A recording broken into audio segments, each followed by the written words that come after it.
Je transpire de malade, les gars, mais est-ce que j'ai besoin de parler? Les gars, est-ce que j'ai besoin de parler? On a tous vu. On a tous vu. Ce qui s'est passé aujourd'hui, cet après-midi, c'est une honte. C'est honteux. Et comme par hasard, ça tombe sur qui? Ça tombe sur le Bénin. Comme par hasard, ça tombe sur qui? Ça tombe sur le Bénin. J'ai pas besoin de parler, tout le monde a vu. Tout le monde a vu. Déjà, pour commencer, le but qu'on encaisse, c'est sur une erreur. C'est nous, on s'est vendu tout seul. C'est sur une erreur. Juste pour commencer. Ensuite, il y a le deuxième but du Congo qui est annulé à cause d'un hors-jeu. Mais comme par hasard, quand il y a un penalty à siffler, main de Mbemba, clair, le penalty, si la VAR a marché, ça aurait été sifflé matin, midi, soir. La VAR ne fonctionne plus sur le match Congo-Bénin. Une situation de penalty pour le Bénin n'a pas pu être checkée. Le Bénin aurait pu bénéficier d'un penalty à la suite d'une main de Chancel Mbemba dans la surface, mais la VAR ne fonctionne plus. La VAR ne fonctionne plus.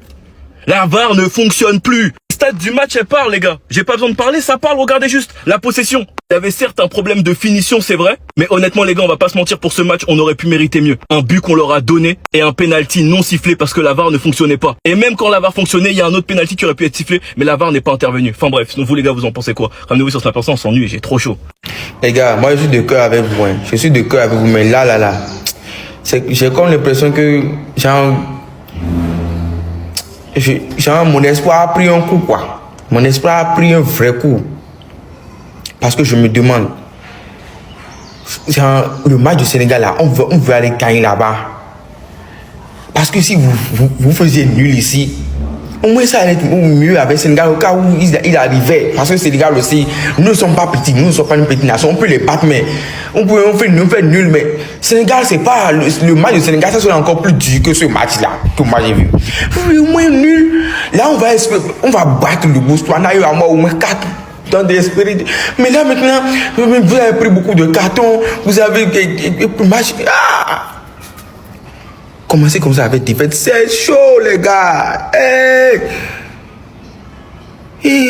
Défenseur central, Fedon, Roche, ciao. Félicitations à la RDC qui nous bat 1-0. Mais dites la vérité, vous avez eu chaud à la fin du match. Et surtout qu'on s'est fait voler. Parce que pour ceux qui n'ont pas suivi le match et qui n'ont pas remarqué, la VAR ne fonctionnait plus sur le match Congo-Bénin. Une situation de pénalty pour le Bénin n'a pas pu être checkée. Le match se finit sans VAR. Bon, après la VAR elle est revenue. Mais dans mes souvenirs, il y avait main de Chancel Mbemba. Et vu que l'arbitre n'a rien vu et que la VAR a bugué, on n'a pas pu avoir notre pénalty.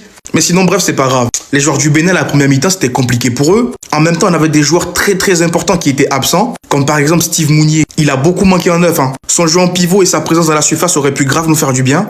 À la limite, s'il n'était pas là, on aurait pu avoir un autre neuf qui aurait pu être présent, Andreas Routondi. Mais malheureusement, lui aussi, il était absent. Un junior Olaïtan qui aurait pu nous faire du bien également, surtout sur les côtés. Mais lui aussi était absent. Mais malgré ça, en deuxième mi-temps, on les a fait douter. Par contre, Yohan Roche, il a eu du mal à rentrer dans son match. Surtout sur le but encaissé. En plus, sur le seul but encaissé, c'est de sa faute. Manque de concentration. Sinon, big respect à ce joueur, Cécile Almeida. Ce mec-là, au milieu de terrain, il faisait tout.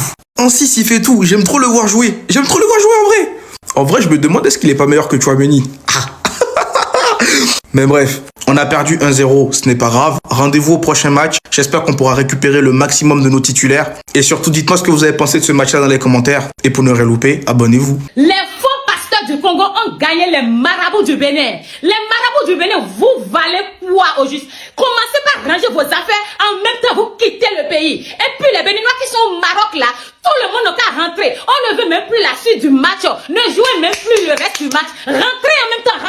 Les gars, je suis désolé, il y avait penalty et le Bénin s'est fait baiser. Dites-vous qu'en plein match, la VAR elle a cessé de fonctionner au détriment du Bénin parce que Chancel Mbemba, il touche le joueur, il y a contact avec le joueur. On peut se poser la question, au final on fait comment? Est-ce qu'on arrête de jouer jusqu'à temps que la VAR soit réparée? Ou est-ce qu'au final on fait les aveugles et le match continue et au final l'équipe qui n'a pas bénéficié de la VAR s'est fait baiser? En fait, moi, ça me fait grave de la peine pour une équipe comme le Bénin. On sait que dans des confrontations comme ça, c'est pas forcément l'équipe favorite dans ce match-là. Lorsqu'elle a l'opportunité de bénéficier d'un penalty, il faut les siffler. En tout cas, c'est pas une victoire imméritée de la part du Congo. Ils ont mérité. Ça se voit que le Congo est en progression. C'est plus le Congo d'auparavant. On sent que ça travaille vachement bien. L'entraîneur, il est plutôt sérieux. Il fait les choix au bon moment. Ils ont su faire ce que le Mali n'a pas su faire face à la Zambie. Résister au niveau défensif. Mais honnêtement, je suis dégoûté que l'arbitrage a été mauvais sur ce coup-là. Enfin, c'est même pas l'arbitrage. Au final, c'est la VAR. Donc, bravo au Congo. Et franchement, dommage pour mes frères béninois. Mais sinon, en vrai, c'est à toi. Moi, en tout cas, on dit alhamdoulilah.